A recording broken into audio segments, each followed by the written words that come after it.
Paksiw tayo guys ng isda, tulingan tsaka matampaka. Yan yung ating pangsahog, luya, bawang, sibuyas, kamatis, pitsay at saka talong guys, para yummy. Diba? May isa pang siling haba. Lagyan natin ng seasoning. Ayan, pangpalasa. Ayan yung ating pinaka-importanting pampalasa guys, asin, diba? At saka sukang tuba. Yan ang ating pampaasim, sukang tuba ng niyog. Lagay na natin guys yung luya. Ayan, pang-alis lang sa lang yan guys, luya. Meron na yan sa ilalim. Yan pang iba. Saka bawang guys, bawang. Ayan, sibuyas. Yan.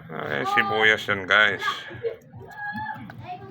Yan. Kamatis. Lagay na rin natin yan. Para pagkulo, sama-sama na yan guys.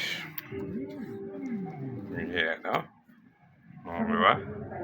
Lagay na rin natin yan guys yung talong. Ayan, talong. Sama-sama na yan dyan guys. Yan na yung talong. Ito na yung siling haba. Ayan. Putulin na lang natin yan guys kasi isang piraso lang eh. Yung pitsay. Ayan, dagdag ano yan guys, sustansya. O, diba? Laglag niyo siya. Lagay natin. Dilaw-dilaw na yan. May sustansya pa yan guys.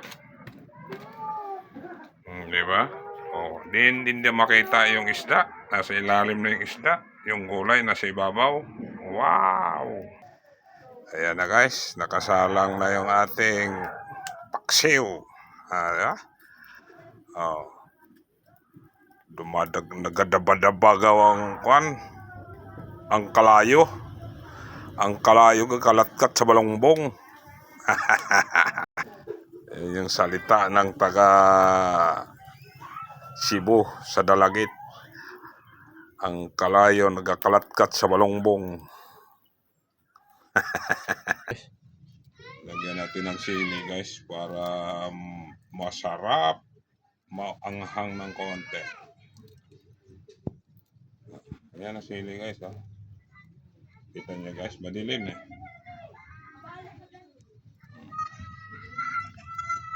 Mamaya pagkulo nyan, ayan guys, ayos, liwanag ng flashlight ko. Ito yung paksiw natin guys, ang ito na yummy. Ito natin.